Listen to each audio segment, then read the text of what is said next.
Hello everyone, welcome to success with Rai academy. 27 अक्टूबर 2021 के दैनिक जागरण के राष्ट्रीय संस्करण को आज के इस वीडियो में हम डिस्कस करेंगे। तो चलिए वीडियो को शुरू करते हैं। जो सबसे मेन हेडिंग हम ले रहे हैं वो है बाइक पर बच्चा भी सवार तो स्पीड ना करें 40 के पार। बच्चों की सुरक्षा के लिए सड़क परिवहन एवं राजमार्ग मंत्रालय ने अहम पहल की है। मंत्रालय ने प्रस्ताव दिया है कि अगर किसी बाइक यानी मोटरसाइकिल पर पीछे 4 साल से कम उम्र का बच्चा बैठा हो तो उसकी स्पीड 40 किलोमीटर प्रति घंटे से ज़्यादा नहीं होनी चाहिए। मंत्रालय ने इसको लेकर एक मसौदा नियम जारी किया है, जिसके मुताबिक मोटरसाइकिल चलाने वालों को यह सुनिश्चित करना होगा कि 9 महीने से 4 साल की उम्र तक का बच्चा अगर पीछे बैठा है तो वह क्रैश हेलमेट पहना हो। यही नहीं, 4 साल से कम उम्र के बच्चे को मोटरसाइकिल के चालक से जोड़ने के लिए सेफ्टी हार्नेस का इस्तेमाल करना होगा। मसौदा नियम के मुताबिक सेफ्टी हार्नेस समेत सुरक्षा संबंधी सभी उपकरण हल्के और टिकाऊ होने चाहिए। सेफ्टी हार्नेस को इस तरह से डिजाइन किया जाएगा कि वो 30 किलो तक का भार वहन कर सके। सुरक्षा उपकरण आसानी से उपयोग करने लायक और पानी से बचाव करने वाले भी होने चाहिए। मंत्रालय ने इस मसौदा नियमों पर सभी हितधारकों से आपत्तियां भी आमंत्रित की हैं। तो सबसे पहले जानते हैं कि क्या होता है क्रैश हेलमेट और सेफ्टी हार्नेस। क्रैश हेलमेट सामान्य हेलमेट की तरह ही है। बच्चों के लिए इसका डिजाइन कुछ अलग होता है ताकि उनका चेहरा खुला रहे। बड़े लोगों के हेलमेट में आमतौर पर मुंह भी ढका रहता है, लेकिन बच्चों के लिए हेलमेट में ऐसा नहीं होता। जबकि सेफ्टी हार्नेस बच्चों को पहनाई जाने वाली जैकेट होती है, जिसके साइज को एडजस्ट किया जा सकता है। ये बच्चे को चालक से बांधे रखती है। सुरक्षा जैकेट से जुड़े फीते बच्चे को वाहन चालक के कंधे से जोड़ने रखने का काम करती है। नेक्स्ट न्यूज है, देशद्रोह से बड़ा कोई अपराध नहीं, ये स्टेटमेंट दिया है सुप्रीम कोर्ट ने। हिजबुल मुजाहिदीन के 4 आतंकियों को सजा सुनाते हुए दिल्ली की अदालत ने कई तल्ख टिप्पणी की है। पटियाला हाई कोर्ट ने कहा कि देशद्रोह से बड़ा कोई अपराध नहीं हो सकता है जो सामाजिक व्यवस्था को प्रभावित करता है। कोर्ट ने माना कि निश्चित तौर पर आतंकियों को किसी भी प्रत्यक्ष आतंकी कृत्य के लिए दोषी नहीं ठहराया गया है जिसने जान माल का नुकसान हुआ हो, लेकिन जम्मू कश्मीर में दशकों से चले आ रहे छद्म युद्ध से कई लोगों की जान गई है और राज्यों की संपत्ति नष्ट हुई है। अदालत ने कहा कि दोषी मोहम्मद सैफी शाह HM का डिविजनल कमांडर है, यानी कि हिजबुल मुजाहिदीन का डिविजनल कमांडर है, और उसे देशद्रोह जैसे अपराध के लिए दोषी पाया गया है। अदालत ने मोहम्मद सैफी शाह व मुजफ्फर अहमद डार को 12-12 साल और तालिब लाली व मुश्ताक अहमद लोन को 10-10 साल की कैद की सजा सुनाई है। शाह पर 50,000 रुपये और डार पर 65,000 रुपये, लाली पर 55,000 रुपये, लोन पर 45,000 रुपये का जुर्माना भी लगाया गया है। नेक्स्ट न्यूज है, ईस्ट एशिया समिट को आज संबोधित करेंगे मोदी। हिंद प्रशांत क्षेत्र अभी वैश्विक कूटनीति के केंद्र में है। भारतीय कूटनीति के लिए भी यह पूरा क्षेत्र बहुत महत्वपूर्ण होकर उभरा है। इस क्षेत्र के देशों के साथ भारत के सैन्य, आर्थिक व कूटनीतिक सहयोग की भावी दिशा क्या होगी, इसके लिहाज से अगले 2-3 दिन काफी महत्वपूर्ण होंगे।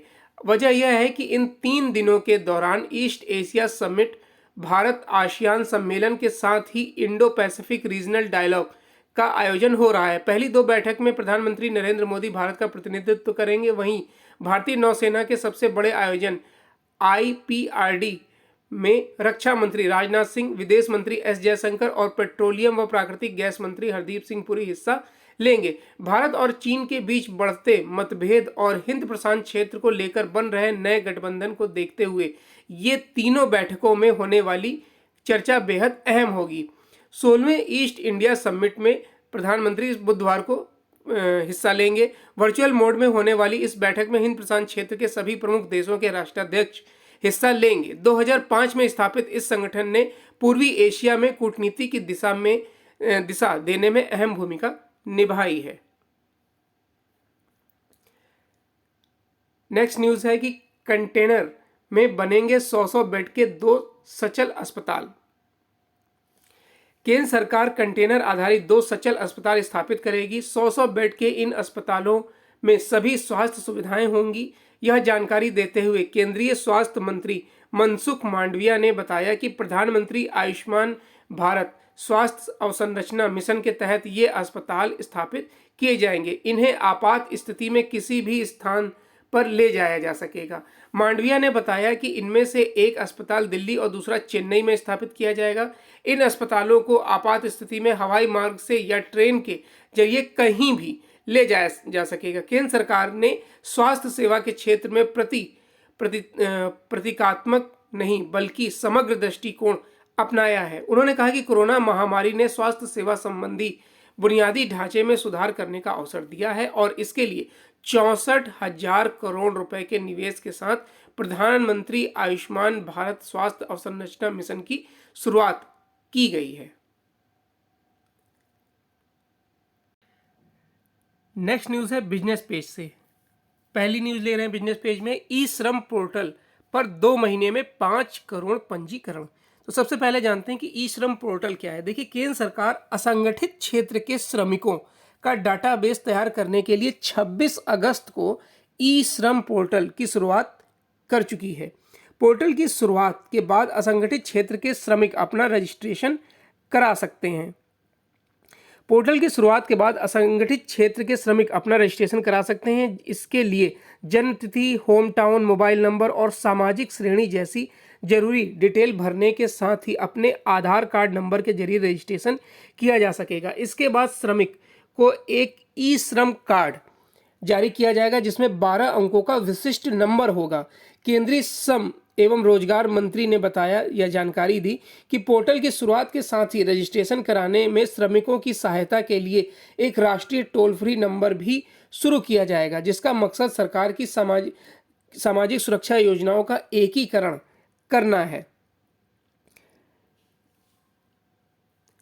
अब न्यूज़ में देख लेते हैं क्या है।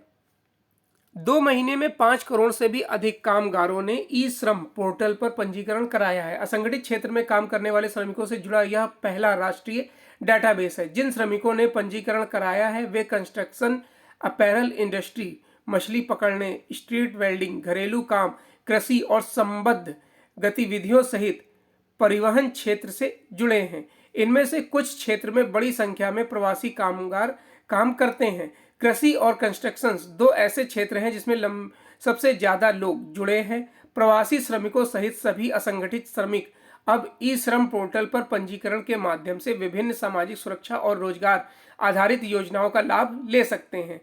अब तक 5.72 करोड़ श्रमिकों ने पंजीकरण कराया है। इसमें 50.94% महिलाएं हैं और 49.06% पुरुष हैं। बंगाल, उड़ीसा, उत्तर प्रदेश, बिहार और मध्य प्रदेश से सबसे अधिक लोगों ने पंजीकरण कराया है। हालांकि छोटे राज्यों और केंद्र शासित प्रदेशों में मेघालय, मणिपुर, गोवा, चंडीगढ़, हिमाचल प्रदेश और त्रिपुरा में जागरूकता का अभाव दिख रहा है। ऑनलाइन पंजीकरण के लिए कामगार ई श्रम के मोबाइल एप्लीकेशन और वेबसाइट का उपयोग कर सकते हैं।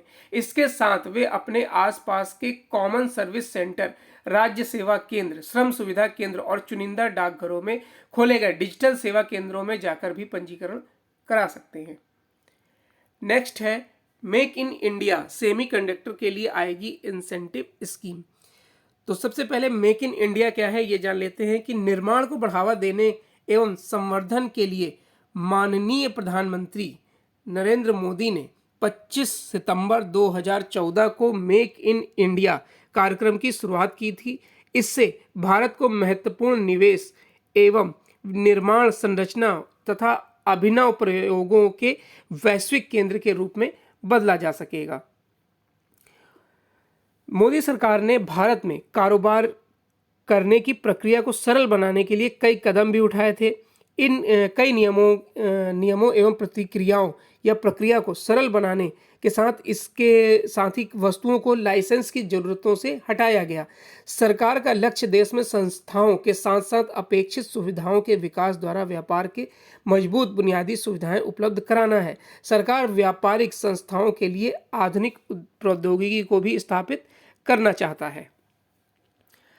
देश में सेमीकंडक्टर के निर्माण को बढ़ावा देने और वैश्विक इलेक्ट्रॉनिक चिप कंपनियों को आकर्षित करने के लिए सरकार डिजाइन लिंक्ड इंसेंटिव स्कीम लाएगी।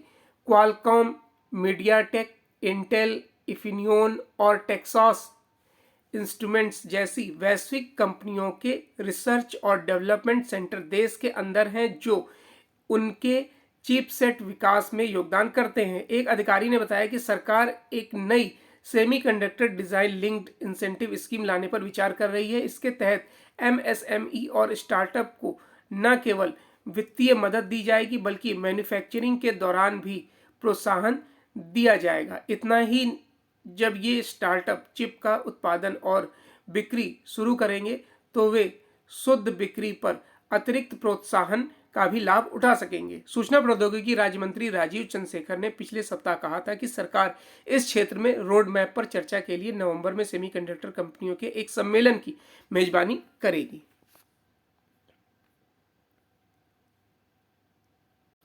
नेक्स्ट न्यूज है, ई कॉमर्स कंपनियां अभी भी नहीं बता रही माल किस देश में बना है। उपभोक्ताओं के हितों की अनदेखी करने वाली ई कॉमर्स कंपनियों के खिलाफ सरकार सख्त होती दिख रही है। उपभोक्ता नियमों का पालन नहीं करने वाली ई कॉमर्स कंपनियों को इस महीने मात्र एक सप्ताह में 200 से अधिक मामलों में सरकार ने नोटिस जारी किया है।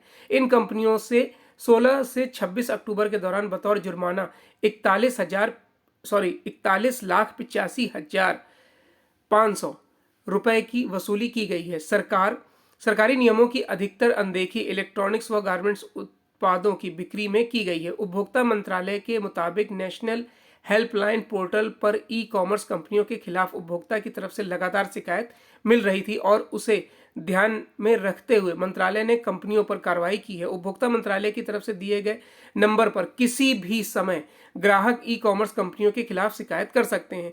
मंत्रालय ने पाया कि कई ई कॉमर्स कंपनियों के उत्पादों पर इस बात का जिक्र नहीं किया जा रहा है कि वे मूल रूप से किस देश में बने हैं। पिछले साल सरकार की तरफ से बनाए गए नियमों के तहत यह जानकारी दिया जाना अनिवार्य है। कई कंपनियों की साइट्स पर शिकायत निपटान अधिकारी का मोबाइल नंबर, ईमेल जैसी जानकारी भी नहीं दी जा रही है। अब नेक्स्ट पेज है एडिटोरियल पेज। एडिटोरियल पेज में पहला आर्टिकल बहुत इंपॉर्टेंट है, सवालों के घेरे में एक और वैश्विक रिपोर्ट या रपट। ये आर्टिकल लिखा गया है संवैधानिक मामलों के विशेषज्ञ एवं वरिष्ठ स्तंभकार ए सूर्यकांत द्वारा। देखिए, इस आर्टिकल में बेसिकली फोकस किया गया है ग्लोबल हंगर इंडेक्स जो जारी की गई है 16 अक्टूबर को। उसमें बताया गया है कि किस तरीके से, यानी कि बताया गया है रिपोर्ट में जो भारत को स्थान दिया गया है उसको लेकर 101वें नंबर पर भारत को रखा गया है 116 देशों की सूची में। यानी कि भारत की जो स्थिति है वो और देशों के मुकाबले, अपने पड़ोसियों के ही मुकाबले काफ़ी खराब दिखाई गई है। हालांकि जो आंकड़े लिए गए हैं वो 2018 के आसपास के आंकड़े लिए गए हैं, तो इस रिपोर्ट में कहीं ना कहीं भेदभाव भारत के साथ किया गया है, उसी पर प्रकाश डाल रहे हैं ए सूर्यकांत। बीते दिनों ग्लोबल हंगर इंडेक्स यानी GHI 2021 रिपोर्ट जारी की गई है। कई पैमानों पर इसके निष्कर्ष संदिग्ध प्रतीत होते हैं। कथित तौर पर विश्व में भुखमरी की स्थिति को दर्शाने वाली इस रिपोर्ट में भारत को पाकिस्तान, बांग्लादेश और अन्य दक्षिण एशियाई देशों से भी नीचे रखा गया है। इस रिपोर्ट को तैयार करने में जो पुराने आंकड़े और दोषपूर्ण प्रक्रिया अपनाई गई है उससे स्पष्ट है कि रिपोर्ट पर सवाल उठने स्वाभाविक हैं। वैश्विक एवं क्षेत्रीय स्तर पर भूखमरी की स्थिति का पता लगाने के लिए यह रिपोर्ट 4 बिंदुओं पर तैयार की गई है। इनमें पहला जो बिंदु है वो है अल्प पोषण से जुड़ा है। दूसरा बिंदु चाइल्ड वेस्टिंग यानी लंबाई के अनुपात में कम वजन से संबंधित है। तीसरा बिंदु चाइल्ड स्टंटिंग यानी आयु के अनुसार कम लंबाई से जुड़ा है। चौथा बिंदु बाल मृत्यु दर का है। इन बिंदुओं का जुड़ाव 5 साल से कम आयु के बच्चों से है। इस रिपोर्ट में भारत को 116 देशों में से 101वें स्थान पर जगह दी गई है, जिसमें वह कई दक्षिण एशियाई देशों से भी नीचे है।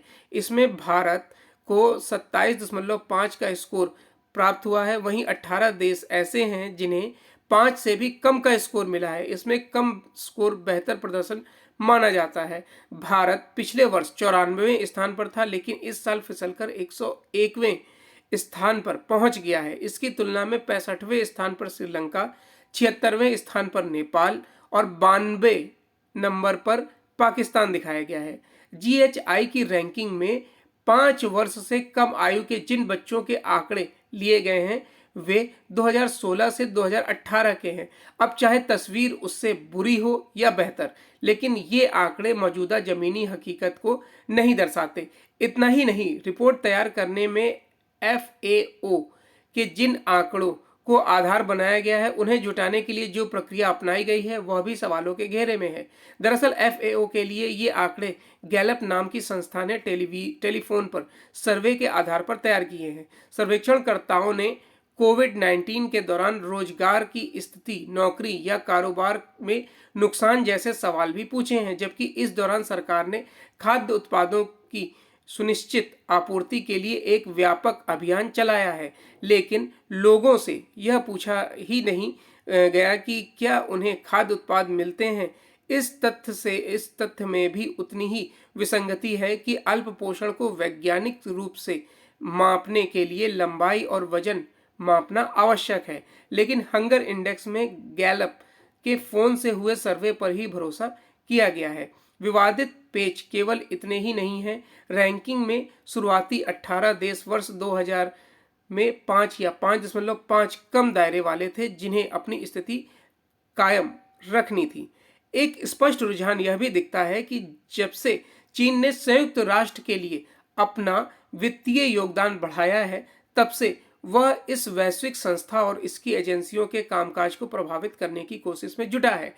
यही बात पश्चिम की कई एकेडमिक पेशेवर संस्थाओं और विश्वविद्यालयों पर भी लागू होती है, जो विभिन्न विषयों पर स्वतंत्र सर्वेक्षण और रैंकिंग जारी करते हैं। समय आ गया है कि इन संस्थानों के वित्तीय स्रोतों की कड़ी जांच पड़ताल कराई जाए। हाल के वर्षों में विश्व बैंक और WHO के रवैये को देखते हुए भारतीय एजेंसियों को पूरी तरह सतर्क हो जाना चाहिए। विशेषकर एशिया में एक और आर्थिक एवं सामरिक शक्ति के रूप में भारत के उभार से चिंतित होते चीन को देखते हुए यह आवश्यक हो जाता है।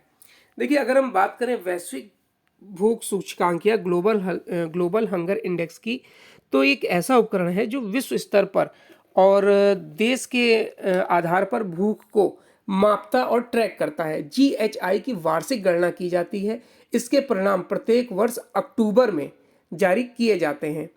अब देखिए, ग्लोबल हंगर इंडेक्स की जो लिस्ट जारी की गई है, इसमें भारत की जो रैंकिंग है वो चिंताजनक बताई गई है।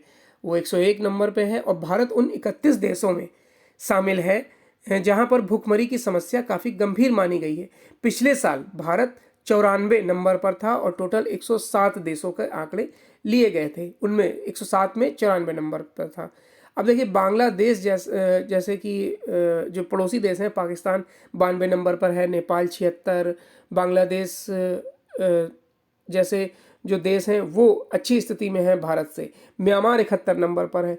उसके अगर हम अकॉर्डिंग देखें तो भारत की स्थिति वाकई में काफ़ी चिंताजनक है।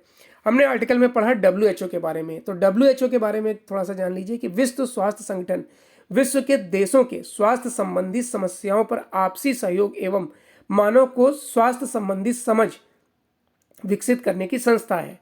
विश्व स्वास्थ्य संगठन में 194 देश हैं और 2 संबद्ध सदस्य हैं।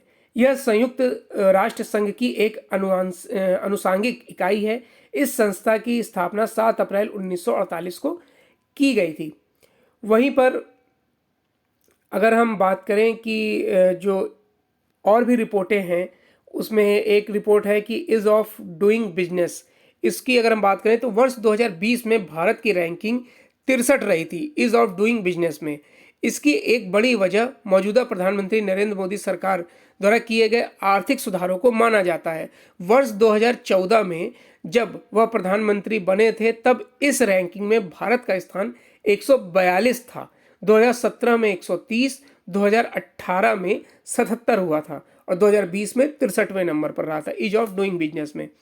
अगर हम बात करें कि जो प्रेस जो चौथा स्तंभ माना जाता है वर्ल्ड प्रेस फ्रीडम इंडेक्स की, तो 180 देशों की जो लिस्ट जारी की गई थी, उसमें भारत फिर से 142वें स्थान पर रहा है। विश्व प्रेस स्वतंत्रता सूचकांक प्रत्येक वर्ष अंतर्राष्ट्रीय पत्रकारिता के गैर लाभकारी संगठन रिपोर्टर्स विदाउट बॉर्डर्स द्वारा जारी किया जाता है। तो ये ऐसी जानकारी थी जो आपको पता होनी चाहिए। संभवतः सबसे बड़ा मजाक यह है कि दुनिया का सबसे बड़ा तानाशाह देश इस वैश्विक संगठन पर अपनी मर्जी थोप रहा है। चीन की बात हो रही है। वे लोकतंत्र और अन्य पैमानों पर भारत की बदरंग तस्वीर दिखाएंगे। ऐसे में इन तथाकथित वैश्विक रिपोर्ट का प्रतिकार यानी कि विरोध किया जाए, जो शोध, जांच एवं विश्लेषण के मूल सिद्धांतों पर ही न खरी उतरी हो। नेक्स्ट आर्टिकल है आक्रोश दिखाने छिपाने का खेल। यह आर्टिकल लिखा है दैनिक जागरण के एडिटर ने और इनका नाम है राजीव सचान। इन्होंने बताया है कि किस तरीके से लोग आक्रोश दिखाने के लिए अब तरीके जो अपना रहे हैं वो वाकई में काफ़ी विचार करने वाले हैं, क्योंकि अभी आपने देखा होगा कि एक व्यक्ति की जो कृषि आंदोलन से जुड़ा था उसकी हत्या की गई थी तालिबानी तरीके से। कुछ घटनाओं को जानबूझकर अनदेखी करना और कुछ को जरूरत से ज़्यादा तूल देना अब परंपरा का हिस्सा बनता जा रहा है। आपने देखा होगा कि जो औरंगजेब सड़क का नाम बदला गया था और एपीजे अब्दुल कलाम के नाम पर रखा गया था, उस पर भी काफ़ी आपत्ति कुछ लोगों को हुई थी। हालांकि उसका किसी से कोई लेना देना नहीं था, लेकिन तब भी उनकी नाम चेंज करने पर आपत्ति की गई थी। तो इसी तरीके से ये अब एक परंपरा बनती जा रही है आक्रोश दिखाने का और असलियत को छुपाने का। हालांकि इस आर्टिकल में ऐसा कुछ भी नहीं है जिसे हम डिस्कस करें। नेक्स्ट आर्टिकल है जांच पर कला।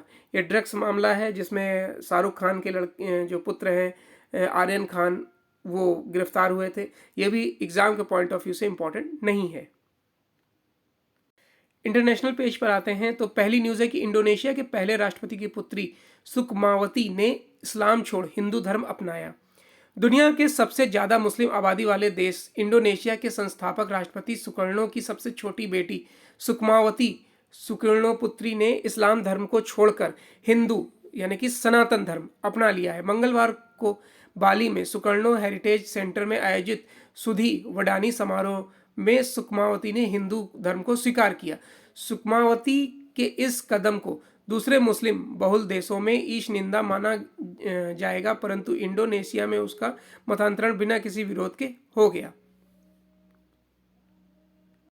नेक्स्ट न्यूज़ है 11 प्रांतों में कोरोना संक्रमण फैलने के बाद चीन में फिर से लॉकडाउन।